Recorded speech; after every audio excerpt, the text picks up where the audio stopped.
Hi, my name's Joaquin. I'm a member of the church here at Inside Out LA. I'm giving my testimony today, so I'll give a little bit about my life before.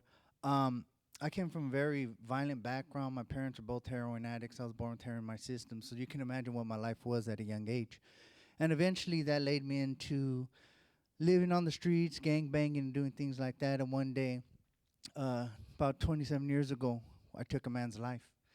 And that did, you would think that would change me, but it didn't change me. I didn't know Jesus yet. I knew about Jesus, but I didn't know Jesus.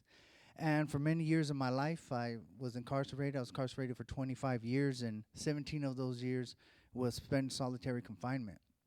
And you would think that that would change me, but it wasn't that in itself. Eventually, I came to the point where I got tired of my life, and I was looking for something. I was desperate. And I reached back out to God. And I told him, look, if you help my cousin to just leave this life behind, I'll leave with him. And he did it. And it was a shock. He did it within weeks. And I still didn't have the guts to really leave that life because I was worried about what people thought about me. But eventually I came to terms and I left that life. In 2012, I gave my life to the Lord. And in that process, I worked really hard on myself to change my life and to become the man I am today, and a man that God will be that He will approve of, that can say that he left all those things behind and can walk in the image of God now. Of course, I'm not perfect. I'll never live up to God, but every day it's my endeavor to keep my word to the Lord. And in 2019, April 2019, I was released from prison. I had a 20 life sentence, and God opened those doors. And in the process, upon leaving prison, I met a friend of mine named Gina Rios, and she brought me here to the church. And I started coming to the church all the time.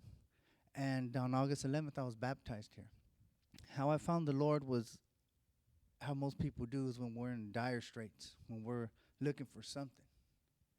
And I've done so many things against the Lord, I can't even believe that He still accepted me, but He did. And He grabbed me out of the pit that I was in. I was never supposed to be here. This wasn't supposed to be my life. But now today I'm engaged. I have a wonderful fiance and a stepdaughter, and we're expecting our own children now. We might have twins. We'll find out next week for sure if they are twins. I work. Through all this coronavirus, I've been provided for. I've never had to suffer since I've been out, and that was thanks to the Lord. And that's my story. So thank you guys for having me.